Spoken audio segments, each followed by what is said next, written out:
Hello, नमस्कार, आदाब, सत श्री अकाल टू यू ऑल। और मैं विनम्र स्वागत करता हूं आप सब लोगों का हमारे इस नए इनिशिएटिव में, जिसमें आज हम बात करेंगे पोस्ट फर्टिलाइजेशन इवेंट्स से आगे बढ़कर नेक्स्ट टॉपिक में, दैट इज़ प्लेसेंटेशन। तो प्लेसेंटेशन का मतलब क्या है कि प्लेसेंटा के फॉर्मेशन के प्रोसेस को हम क्या बोलते हैं? प्लेसेंटेशन। और ये प्लेसेंटा क्या है? तो प्लेसेंटा जो है मैकेनिकल और फिजिकल कनेक्शन होता है between the maternal and the fetal tissue. ठीक है, कैसे बनता है? देखिए यहाँ पर जो है कोरियोनिक वेलाय, जो फिंगर लाइक स्ट्रक्चर बताया था मैंने आपको, और यूटेराइन टिश्यू इंटरडिजिटेट, जैसे आप अपनी दोनों हाथों के फिंगर को एक दूसरे में इस तरह से जब आप उनको इंटरडिजिटेट कर देंगे तो एक स्ट्रक्चरल और फंक्शनल यूनिट बनेगी डेवलपिंग एम्ब्रियो और मैटरनल बॉडी के बीच में, जिसको हम बोलते हैं प्लेसेंटा। ठीक है, तो कोरियोनिक वेलाय, ठीक है ना, जो किससे बनी थी? कोरियोन, और कोरियोन ट्रोपोब्लास्ट से बना था। ठीक है, तो कोरियोन एक एक्स्ट्रा एम्ब्रियोनिक मेम्ब्रेन, जिसके बारे में नेक्स्ट वीडियो में हम बात करेंगे, मैं समझाऊंगा आपको उसके बारे में, एमनियोन क्या है, वो सब चीज़ें। ठीक है, जो भी साइंटिफिक टर्म्स आते हैं उनके बारे में अच्छे से एक्सप्लेन किया जाएगा। यूटेराइन टिश्यू यानी कि यूटेरस, ठीक है, इंटरडिजिटेट कर लेता है आपस में एक स्ट्रक्चर फंक्शन यूनिट बनाने के लिए, जिसको हम बोलते हैं प्लेसेंटा। इसका जो वजन होता है वो लगभग 500 ग्राम्स होता है। और फीटस जो कनेक्टेड होता है प्लेसेंटा से बाय द अम्बिलिकल कॉर्ड, यानी कि जिसको हम हिंदी में नाल बोलते हैं, जो 12 से 24 इंच की होती है। फुली फॉर्म्ड ये जो होता है ये 11 वीक्स में होता है। ठीक है, ह्यूमन प्लेसेंटा का जो करेक्टरिस्टिक है वो मेटाडिस्कोइडल, कोरियोनिक एंड हीमोकोरियल ये होता है। ठीक है, इसके बारे में हम बात करेंगे टाइप्स ऑफ प्लेसेंटा में अभी थोड़ी देर में। दो पार्ट्स होते हैं प्लेसेंटा के, एक फीटल पार्ट होता है और एक मेटल पार्ट। जो फीटल पार्ट होता है वो कोरियोनिक विलाई या कोरियोन से बनता है, और मेटल पार्ट डेसिडू या बेसिलिस से बनता है। ठीक है, फंक्शंस क्या क्या है प्लेसेंटा के? पहला जो फंक्शन है प्लेसेंटा का वो है नरिशमेंट प्रोवाइड करता है डेवलपिंग एम्ब्रियो को। दूसरा, रेस्पिरेटरी गैसेस, इनका जो एक्सचेंज होता है, रेस्पिरेटरी गैसेस का जो एक्सचेंज होता है वो भी प्लेसेंटा के थ्रू ही होता है। साथ में कुछ हॉर्मोन्स भी सीक्रेट करता है, जैसे प्रोजेस्टेरोन, एस्ट्रोजन, है ना, human chorionic gonadotrophin, human placental lactogen, relaxin, ये सब हार्मोन जो है ये सीक्रेट करता है कौन? Placenta. It also acts as a barrier के तौर पर भी जो है एक्ट करता है। बहुत सारे ड्रग्स हैं, बहुत सारे ऐसे सब्सटेंसेस हैं जो कि प्लेसेंटा को क्रॉस नहीं कर पाते हैं। ठीक है ना, तो इससे क्या होता है? इससे बेबी, जो न्यूबॉर्न बेबी है, जो एम्ब्रियो है, उसकी सेफ्टी इंश्योर हो जाती है। बट एक यहाँ पर इम्यूनोग्लोबुलिन है, दैट इज एंटीबॉडी है, IgG, तो उसको ये पास करता है, प्लेसेंटा के थ्रू ये पास हो जाती है, जिसकी वजह से पैसिव इम्यूनिटी जो है फीटस को या एम्ब्रियो को मिल जाती है। साथ में एम्ब्रियो का जो नाइट्रोजन वेस्ट है वो भी ये रिमूव करता है। तो ये कुछ इंपॉर्टेंट फंक्शंस थे। ठीक है ना, ये कुछ इंपॉर्टेंट फंक्शंस थे किसके? प्लेसेंटा के।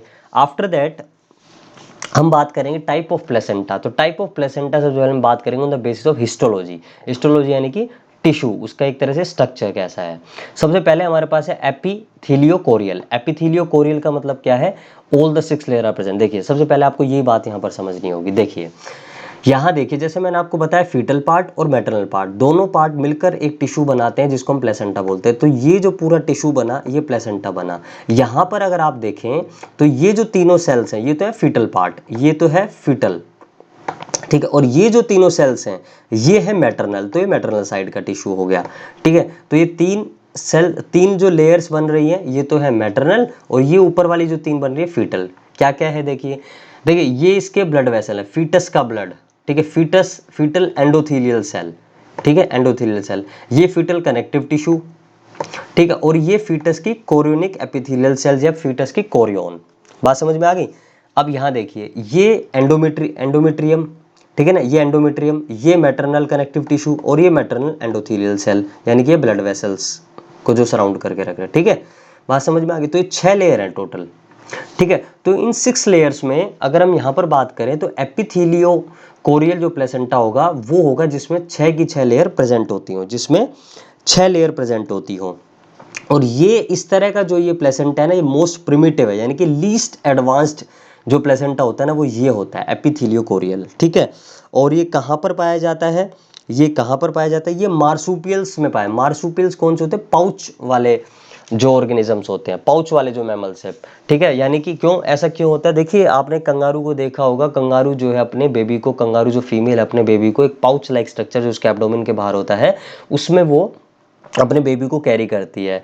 क्यों कैरी करती है? इसलिए कैरी करती है क्योंकि वहाँ पर अगर आप देखें तो जो उसका फीटस जो होता है वो, उसका पार्चुरेशन तो हो जाता है लेकिन वो पार्शियली डेवलप्ड जो है फीटस का पार्चुरेशन वहाँ पर होता है, ठीक है। तो इसी वजह से जो है उसको प्रॉपर नरिशमेंट प्रोवाइड करने के लिए, प्रॉपर डेवलप करने के लिए जो है वो उसको वहाँ पर अपने उस पाउच लाइक स्ट्रक्चर में जो है कैरी करके रखती है। और ऐसी ऑर्गेनिज्म को मार्सुपियल्स बोलते हैं, जैसे कंगारू और पिग। तो दो ये ऑर्गेनिजम्स है जिनमें एपिथेलियोकोरियल टाइप ऑफ प्लेसेंटा आपको मिलेगा। फिर उसके बाद है सिंडेस्मोकोरियल। सिंडेस्मोकोरियल देखिए, अच्छा एक चीज आप यहाँ पर देखो, कोरियल सब में आ रहा है वर्ड, कोरियल इसलिए सब में आ रहा है क्योंकि जितने भी आपके प्लेसेंटा होंगे ना वो कोरियन जो मेम्ब्रेन है ना वो तो उसमें होगी ही होगी, ठीक है। तो ये बात समझ में आ गई। ओके तो अब यहाँ पर क्या होता है, 5 लेयर्ड हो जाता है। क्यों? क्योंकि एंडोमेट्रियम जो है, किसकी एंडोमेट्रियम? मदर की एंडोमेट्रियम। यानी कि अगर यहाँ देखें तो ये वाली जो एंडोमेट्रियम होगी ना ये यहाँ पर नहीं होगी, तो 5 लेयर बच जाएंगे ना, 1 2 3 और ये 4 और ये 5, तो 5 लेयर बच गई। तो इसलिए इसको 5 लेयर्ड और इसको हम क्या बोल देते हैं? सिंडेस्मोकोरियल। फिर है एंडोथीलियोकोरियल, 4 लेयर्ड, बिकॉज एंडोमेट्रियम के साथ साथ अब कनेक्टिव टिश्यू भी मदर का एब्सेंट हो जाता है, तो 4 लेयर्ड होगा।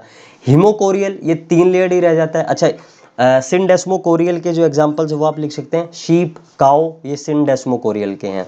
एंडोथीलियोकोरियल जो है उसके क्या है, डॉग, कैट, ये इसके आप एग्जांपल लिख सकते हैं। और हीमोकोरियल ह्यूमंस, हमारे अंदर जो प्लेसेंटा होता है उसमें क्या होता है, यहाँ पर देख सकते हैं आप, कोरियन ऑफ फीटस, ठीक है, 3 layered, because chorion of fetus, endometrium, connective tissue and endothelial membrane of mother blood absent, ठीक है। यहाँ देखिए आप, ये आई थिंक यहाँ पर समझ में आएगा, ये फीटल प्लेसेंटा है। यहाँ पर देखिए, यहाँ पर पहला आपका जो एपिथेलियोकोरियल था वो था, ये देखिए 6 की 6 मेम्ब्रेन यहाँ पर है, एक ये ब्लड वेसल वाली, फिर उसके बाद ये कनेक्टिव टिश्यू, फिर उसके बाद ये कोरियन, और उसके बाद फिर ये एंडोमेट्रियम, एंड देन फिर उसके बाद कनेक्टिव टिश्यू, एंड फिर से मैटरनल एंडोथेलियम ब्लड वेसल की, ठीक है। तो 6 होगी ना टोटल, यहाँ देखिए दिखा रखी ना, 1 2 3 4 5 6, पूरी 6 दिखा रखी है।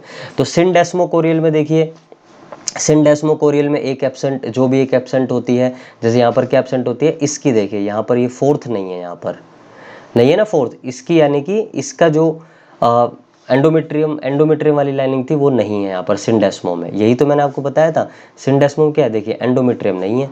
एंडोथीलियोकोरियल में क्या, एंडोमेट्रियम भी नहीं है और कनेक्टिव भी नहीं है, एंडोमेट्रियम भी नहीं है और जो है यहाँ पर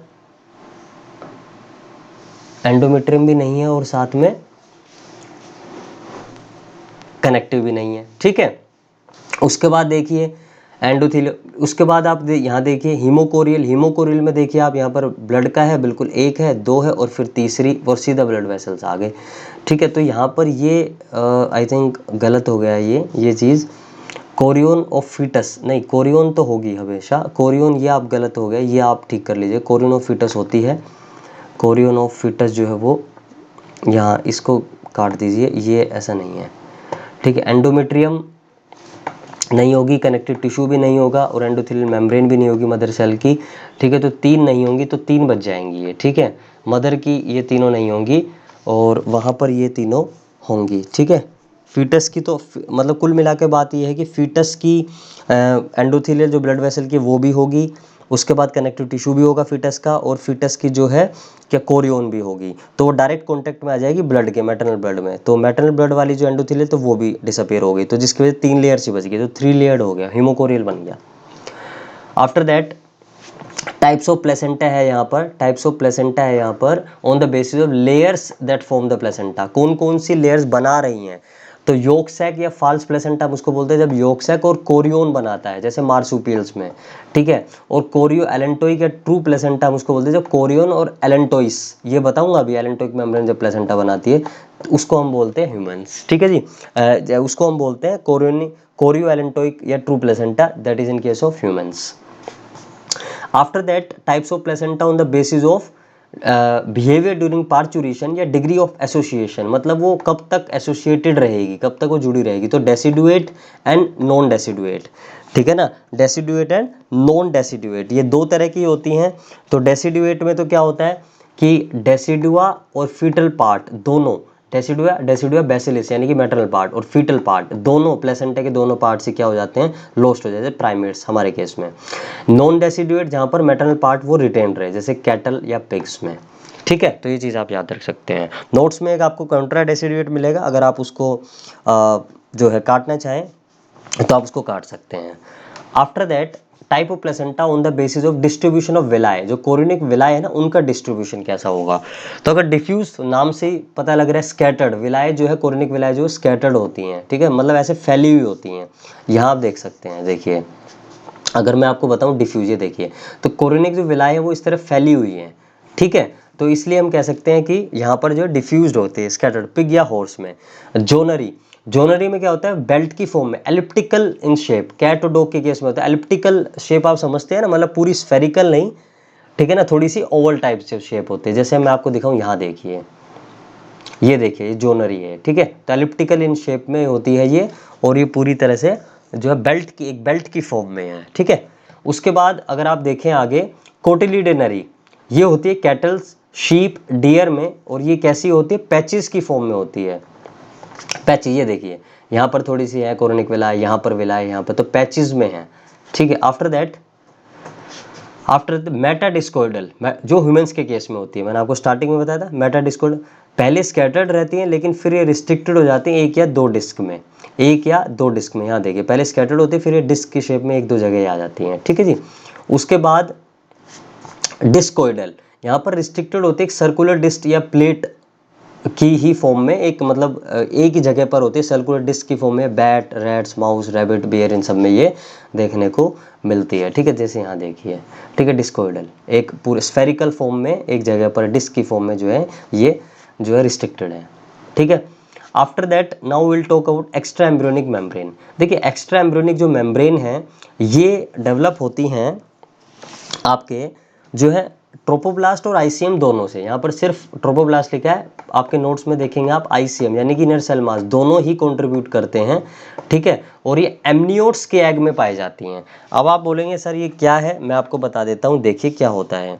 देखिए एमनियोट्स जो है, आपने पढ़ा होगा कि एक जो है सुपर क्लास होती है, सुपर क्लास होती है जो है टेट्रापोडा। टेट्रापोडा सुपर क्लास, ये आपने 11th क्लास में क्लासिफिकेशन में पढ़ा होगा, किंगडम एनिमेलिया में टेट्रापोडा, ठीक है। तो टेट्रापोडा यानी कि चार पैर वाले, 4 अपेंडिसेस वाले, ठीक है जी, ऑर्गेनिजम्स। तो ये जो टेट्रापोडा है इसमें कौन कौन आते हैं, इसमें आते हैं रेप्टाइल्स, रेप्टाइल्स, एवीज और बर्ड्स। रेप्टाइल्स, एवीज और बर्ड्स यानी कि स्नेक्स, ठीक है ना, उसके बाद एवीज, बर्ड्स और मैमल्स, ठीक है, ये तीनों आते हैं इस टेट्रापोडा में, ठीक है। उसके बाद नहीं, एम्फीबियंस भी, एम्फीबियंस भी यहाँ पर आपको लिखना है, एम्फीबियंस भी आएंगे ना, क्लेड ऑफ टेट्रापोडा, ठीक है जी। तो ये जो एमनियोट्स है ना, ये वो होते हैं जो अपने एग को या तो लैंड पर जो है ले करते हैं, ठीक है ना, या तो अपने एग को लैंड पर ले करते हैं। नहीं, इसमें एम्फीबियंस नहीं आएंगे, सॉरी, टेट्रापोडा तो है लेकिन ये टेट्रापोडा का एक फर्दर छोटा सा ग्रुप होता है जिसको हम क्लेड बोलते हैं, क्लेड, ठीक है। तो इसमें सिर्फ रेप्टाइल्स, एवीज और मैमल्स आते हैं, क्योंकि एम्फीबियंस तो अपने एग को जो है लैंड, इसमें टेरेस्ट्रियल वाटर में भी वो कर देते हैं ना, ले कर देते हैं, ठीक है, एम्फीबियंस में तो और या फिर देखिए, या तो ये अपने एग को कहाँ पर ले करते हैं, या तो लैंड पर ले करते हैं, या फिर ये अपने एग को जो है क्या कर लेते हैं, फर्टिलाइज करते हैं अपने एग को मदर की बॉडी में ही, ठीक है। तो या तो एग अगर ले कर रहे हैं तो लैंड पर कर रहे हैं, या फिर जो है एग को जो है मदर की बॉडी में रखा जाता है, तो ऐसे ऑर्गेनिज्म को एमनियोट्स बोलते हैं, ठीक है, एमनियोट्स। और इनके एग में एक मेम्ब्रेन होते हैं जिसको हम बोलते हैं एमनियोन, ठीक है। तो एमनियोन, जिन एमनियोन नाम की जो मेम्ब्रेन जिन ऑर्गेनिजम्स में होती है उन्हें हम क्या बोलते हैं, एमनियोट्स। और साथ में ये जो ऑर्गेनिजम्स है ये अपने एग को लैंड पर या तो ले करते हैं, या फिर उसी एग को मदर की जो बॉडी है वो रिटेन करके रखती है, ओके। नाउ तो यहाँ पर क्या होता है, यहाँ पर क्या होता है, 3 ऐसी एक्स्ट्रा एम्ब्रियोनिक मेम्ब्रेन बनती है। अब एक्स्ट्रा एम्ब्रियोनिक हमने इन्हें क्यों बोला है, एक्स्ट्रा एम्ब्रियोनिक बोलने का जो रीज़न है वो ये है कि आप देख सकते हैं कि एम्ब्रियो जो है ना, एम्ब्रियो यहाँ पर ये देखिए, ये है एम्ब्रियो, ह्यूमन एम्ब्रियो हो रही है। तो यहाँ देखिए एम्ब्रियो तो सिर्फ इतना ही है, लेकिन एम्ब्रियो से बाहर जो भी मेम्ब्रेन है वो क्या क्या वो ये बाहर है, एम्ब्रियो के बाहर है, उन्हीं मेम्ब्रेन्स को हम क्या बोल रहे हैं, एक्स्ट्रा एम्ब्रियोनिक। तो कौन कौन सी हैं? सबसे पहले एमनियोन, सबसे पहले जो मेम्ब्रेन है वो कौन है, एमनियोन। ये इनर मेम्ब्रेन है सबसे, जो एमनियोटिक फ्लूइड जिसके अंदर होता है, जो सराउंड करके रखता है एम्ब्रियो को। ये क्यूशन के तौर पे काम करता है अगेंस्ट द मैकेनिकल इंजरी, यानी कि कोई इंजरी नहीं होने देता, ठीक है ना। तो एक तरह से ये इंश्योर करता है कि जो डेवलपिंग एम्ब्रियो उसको कोई इंजरी ना हो मैकेनिकल शॉक की वजह से। दूसरा है यॉर्क सैक, ये दूसरी मेम्ब्रेन है, एक्स्ट्रा एम्ब्रियोनिक मेम्ब्रेन, जो स्टोर करके रखती है फूड को, और ये एक्स्ट्रा एम्ब्रियोनिक गट के तरह बिहेव करती है, लेकिन ह्यूमंस में प्योरली डेवलप होती है। क्यों? क्योंकि हमारे पास तो प्लेसेंटा होता है, प्लेसेंटा होने के कारण हमें यॉर्क सैक की जरूरत ही नहीं होती इतनी, तो पुअरली होता है, लेकिन पुअरली डेवलप्ड होता है। लेकिन very well developed in birds and reptiles, birds और रेप्टाइल्स में बहुत अच्छे से जो है डेवलप होता है, क्योंकि उनके पास थोड़ी ना प्लेसेंटा होता है, उनके पास जो है, उनके पास क्या होता है, उनके पास प्लेसेंटा नहीं होता, उनके पास तो स्टोर फूड को स्टोर करने के लिए यॉर्क सैक ही होता है, ठीक है। Okay, after that allantois, allantois भी एक एक्स्ट्रा एम्ब्रियोनिक मेम्ब्रेन है जो कि वेस्ट को रिमूव करती है, and it behaves like a extra embryonic kidney. और अगेन ह्यूमंस में ये पोरली डेवलप्ड होती है, क्योंकि हमारे तो नाइट्रोजन वेस्ट का रिमूवल का काम कौन करती है, जो है हमारे placenta. Then after that chorion exchange of gas में काम करती है, and it behaves like extra embryonic lung, but हमारे केस में क्या करती है, it forms the fetal part of placenta. अब बात समझ में आ गई ना आपको, कोरियोन क्या, कोरियोनिक विलाई क्या, अब बात समझ में आ रही है। अब यहाँ देखिए आप, यहाँ देखिए, अब ये तो है एम्ब्रियो जो पिंक कलर का दिख रहा है, यहाँ पर दिखा भी रखा है, ठीक है ना, ये तो हो गया एम्ब्रियो। देखिए मैं आपको एक बात बता देता हूँ, अब यहाँ पर अब हम कहाँ पहुँच चुके हैं, अब हम पहुँच चुके हैं यहाँ पर पूरी तरीके से जो है गैस्ट्रुलेशन कंप्लीट हो गया है, ऑर्गेनोजेनेसिस चल रहा है, ठीक है। और यहीं पर अगर आप देखेंगे तो यहाँ पर ये एम्ब्रियो देखिए शेप लेनी स्टार्ट कर देता है, ठीक है। और ये जो ब्लू वाला आप देख रहे हैं ना, जो ब्लू देख रहे हैं आप, ये मेम्ब्रेन पूरी क्या है, एमनियोन। और इस एमनियोन में जो ये पूरा स्पेस है ना बीच में, ये है एमनियोटिक कैविटी, और इस एमनियोटिक कैविटी में क्या भरा हुआ है, एमनियोटिक फ्लूइड। और ये फ्लूइड क्या प्रोवाइड कर रहा है, देखिए क्यूशन प्रोवाइड कर रहा है, ठीक है ना। यानी कि इंश्योर कर रहा है कि अगर कोई झटका, कोई धक्का, किसी तरह की मैकेनिकल इंजरी ना हो, ठीक है ना। मान लीजिए मदर जो है वो गिर जाए, ठीक है ना, अनफॉर्चुनेटली अगर उन्हें किसी तरह की कोई चोट लग जाए, तो वो इंश्योर करके रखता है एमनियोटिक फ्लूइड कि एम्ब्रियो को ज़्यादा चोट ना आए। Getting my point. After that amnion, ये ब्लू वाला रीजन हो गया, ठीक है। उसके बाद जो ये पिंक वाला जो आप रीजन देख रहे हैं, पिंक सबसे आउटर मोस्ट, ये कोरियोन है, जो किससे बनी थी, ट्रोपोब्लास्ट सेल से। अब यही कोरियोन जो है आप यहाँ देखें तो ये फिंगर लाइक स्ट्रक्चर बना लेता है, जिसको हम क्या बोलते हैं, कोरियोनिक विलाई। तो ये आपका क्या होगा, ये फीटल पार्ट बन गया प्लेसेंटा का। वहीं ये वाला जो पोर्शन है, यानी कि डेसिडुअल बेसिलिस वाला जो टिश्यू है, ये मैटरनल पार्ट, तो ये पूरा मिलकर क्या बन गया, प्लेसेंटा, ठीक है। अब यहाँ देखिए आप, ठीक, अब ये जो चीज़ आप देख रहे हैं, ये येलो वाली, ये यॉर्क सैक है, बट ये देखिए इतना ज़्यादा डेवलप्ड नहीं है ह्यूमन के केस में, लेकिन चिक यानी कि बर्ड्स के केस में अच्छा खासा डेवलप है, क्योंकि उनको तो अपना, उनको जो उनका तो गट के तौर पे काम करता है, यानी कि उनका जो फूड है वो सारा यहीं स्टोर होता है, लेकिन हमें हमारा फूड कहाँ से मिल रहा है, इस पूरे प्लेसेंटा से मिल रहा है। तो हमारे इतने अच्छे, इतने वेल डेवलप्ड यॉर्क सैक की जरूरत नहीं है। साथ में एलेंटोइस, जैसे मैंने आपको बताया, एलेंटोइस अगेन नाइट्रोजन वेस्ट को रिमूव करने के लिए, वो भी अब अच्छे से डेवलप नहीं है, लेकिन इनके केस में देखिए कितने अच्छे से डेवलप है। क्यों? इसलिए क्योंकि हमारे पास तो प्लेसेंटा है, इनके पास तो प्लेसेंटा है नहीं, इसलिए इन्हें तो अपने नाइट्रोजन वेस्ट को रिमूव करने के लिए एलेंटोस चाहिए, ये एक्स्ट्रा एम्ब्रियोनिक मेम्ब्रेन चाहिए। तो क्योंकि ये एम्ब्रियो से एक्स्ट्रा मेम्ब्रेन्स हैं, इस वजह से हमें इन्हें एक्स्ट्रा एम्ब्रियोनिक मेम्ब्रेन कहा। अब ये अम्बिलिकल कोड, यानी कि जो नाल होती है जनरली, वो क्या है, देखिए वो क्या करके रखती है, जो एम्बिलिकल कोड है ना, ये जोड़कर रखती है, ये एम्बिलिकल कोड, ये पूरी इधर से इधर पूरी ये जोड़ के रखती है फीटल पार्ट जो प्लेसेंटा का है ना, फीटल पार्ट जो प्लेसेंटा का, उससे फीटस को। तो यहाँ देखिए, ये यहाँ से लेकर यहाँ तक इसको पूरे को जोड़ के रख रखा है, ठीक है ना, फीटल पार्ट ऑफ प्लेसेंटा इस एम्बिलिकल कोड ने। 12 से 24 इंच की एक ये बड़ा सा स्ट्रक्चर होता है, ठीक है। तो एक्स्ट्रा एम्ब्रियोनिक मेम्ब्रेन की बात आप समझ गए होंगे, ठीक है। आफ्टर पार्चुरेशन, पार्चुरेशन का जो प्रोसेस है उसका मतलब क्या है, expulsion of fully formed fetus from the uterus after completion of gestation period, जो कि लगभग 280 डेज का होता है, ठीक है। और अगर सर्जिकली रिमूवल किया जाए इसका फीटस का, तो हम उसको सिजेरियन बोलते हैं उस प्रोसेस को। और ये जो मैकेनिज्म है पार्चुरेशन का, न्यूरो एंडोक्राइन मैकेनिज्म है, यानी कि ब्रेन, सेंट्रल नर्वस सिस्टम का भी इसमें रोल होता है, और साथ में एंडोक्राइन सिस्टम यानी कि हार्मोन्स का भी रोल होता है। अगर हम इसको 3 फेजेस में डिवाइड कर दें तो बेटर होगा, आपको आपकी अंडरस्टैंडिंग में ये थोड़ा सा एनहांसमेंट लेकर आएगा। तो पहला जो है वो है फेज डायलेशन, फिर है एक्सपल्शन एंड फिर है आफ्टर बर्थ। तो डायलेशन के दौरान क्या होता है, रिलैक्सिन जो हार्मोन है, मैंने आपको बताया था कि प्लेसेंटा कुछ हार्मोन सीक्रेट करता है, उस हार्मोन में से एक हार्मोन था रिलैक्सिन, जो डायलेट करता है, यानी कि सर्विक्स जो स्ट्रक्चर है ना उसको क्या करता है, उसको ब्रोडन करता है, ब्रोडन करता है, क्योंकि अब क्या होना है, अब एक्सपेल्शन होना है ना, तो सर्विक्स को क्या करता है, डायलेट करता है, यानी कि ब्रोड करता है। ठीक है। उसके बाद ऑक्सीटोसिन, ऑक्सीटोसिन जो हार्मोन है वो क्या, ये कौन सीक्रेट करता है, ये बनाया तो जाता है हाइपोथैलेमस के द्वारा, लेकिन इसको सीक्रेट करने का काम कौन करता है, जो है posterior lobe of pituitary gland, ये कॉन्ट्रैक्ट करता है यूटिरस को। जब यूटिरस कॉन्ट्रैक्ट होगा तो यहाँ पर जो चीज़ होगी वो पुश होगी, ठीक है ना, इसी वजह से पुश मिलेगा। एमनियोन का रप्चर, एमनियोन जो मैंने आपको बताया था, ठीक है ना, ये एमनियोन जो है रप्चर, एमनियोन जो स्ट्रक्चर है, ये जो एमनियोटिक फ्लूइड है रप्चर हो जाता है, जिस वजह से बहुत पेन होता है, ठीक है ना। फीमेल्स को लेबर पेन होना स्टार्ट हो जाता है एक्सपल्शन के दौरान, ठीक है ना। और न्यूबॉर्न बेबी जो है उनके अंदर क्या क्या चीज़ें आती हैं, उनके लंग एक्सपेंड करते हैं, नॉर्मल सर्कुलेशन स्टार्ट हो जाता है, और फोरामेन ओवेल जो हार्ट में एक होल होता है वो भी क्लोज हो जाता है, ठीक है ना, ताकि जो है डीऑक्सीनेटेड ब्लड और ऑक्सीनेटेड ब्लड की मिक्सिंग ना हो। और अम्बिलिकल कोड को जो है कट कर दिया जाता है, ठीक है ना, एट दिस टाइम, क्योंकि अब जो बेबी है अब वो पूरी तरह से सेल्फ डिपेंडेंट हो जाता है, ठीक है। After birth loss of placenta, placenta का लॉस हो जाता है, जो मैंने आपको बताया था, ठीक है ना, क्योंकि मैंने आपको बताया था डेसिडुएट टाइप ऑफ प्लेसेंटा होता है, जिसके अंदर डेसिडू और फीटल पार्ट दोनों ही जो है लॉस्ट हो जाते हैं, या हम कह सकते हैं डिजनरेट हो जाते हैं, ठीक है। तो ये 3 फेजेस में हमने पार्चुरेशन की बात करनी है। और अगर हम मैकेनिज्म देखें तो सबसे पहले क्या होता है, एक फीटल इजेक्शन फैक्टर जो है, जो फुली फॉर्म्ड जो फीटस है उस प्लेसेंटा उनके द्वारा जो है रिलीज किया जाता है। ये स्टिमुलेट करते हैं यूटेराइन जो है यूटेरस को, जिसकी वजह से माइल्ड यूटेराइन कॉन्ट्रैक्ट्स होती है, जिसको हम फीटल इजेक्शन रिफ्लेक्स भी बोलते हैं, ठीक है। तो ये जो फीटल इजेक्शन फैक्टर है जो कि फीटस के द्वारा और प्लेसेंटा के द्वारा रिलीज किया जाता है, ये स्टिमुलेट करता है यूटेरस को, जिसकी वजह से यूटेरस में क्या होती है, कॉन्ट्रैक्शन होती है।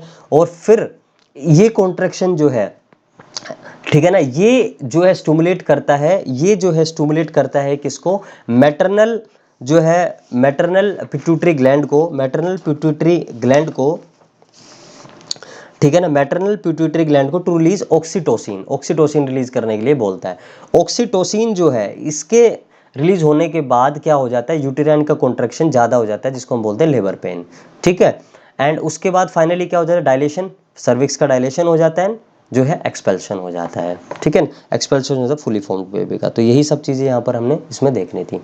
फिर आता है लैक्टेशन, लैक्टेशन में क्या होता है, formation, secretion and ejection of milk, यानी कि मिल्क का बनना, उसका सीक्रेट होना, उसका इजेक्ट होना, यही पूरा प्रोसेस क्या है, लैक्टेशन।